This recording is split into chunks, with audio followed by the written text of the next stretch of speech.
I'm scrolling through this, and the first thing that actually stands out is how much of this is really about structure before anything else. Because when people talk about credit or financial systems, they usually jump straight to results, but they don't realize the entire system is really just built on how organized your information is from the start.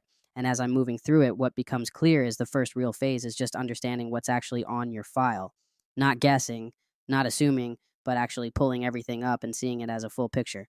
Most people skip this or rush it, and that's usually where problems start later because they never had a clear baseline. Then the next part shifts into organizing what you find, and this is where things start to matter a lot more than people expect because it's not just about what's right or wrong, it's about patterns. You start noticing things that don't align, old information still sitting there, or details that don't match across different records, and that's usually what creates friction in real systems. As I keep scrolling, it becomes obvious that the correction phase only really works when the information is cleanly separated and understood first. A lot of people try to fix everything at once, but that usually just creates more confusion. When you slow it down and treat it like categories instead of chaos, everything becomes easier to manage and actually makes sense when you submit anything for review. And this is the part most people don't think about, but how you document everything matters just as much as what you're fixing.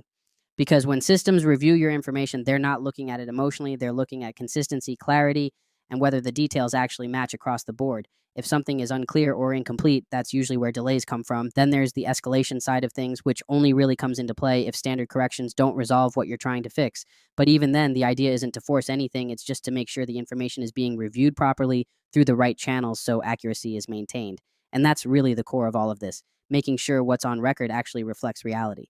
And when you zoom out, the bigger picture is that none of this is really about shortcuts. It's about long term stability. Because whether it's credit verification or approvals, everything eventually comes down to how clean and consistent your profile looks across the system. If it's organized, things tend to move smoother. And if it's messy, that's where friction shows up. Most people fail at this not because it's complicated, but because they rush it. They skip the understanding phase, they don't document properly, and they try to fix things without seeing the full picture first. And that's usually what slows everything down more than anything else. If you want the full breakdown with templates, updated guides, and structured methods, join the Patreon through the link in the bio. There's a 7-day free trial so you can go through everything properly and see how it's all laid out. And if you've got questions or you want help understanding how to actually apply this in a clean way, join the Discord as well. Also linked in the bio. That's where we can guide you through it or help handle parts of the process if needed. At the end of the day, it always comes back to structure over shortcuts. And once that clicks, everything else starts making a lot more sense.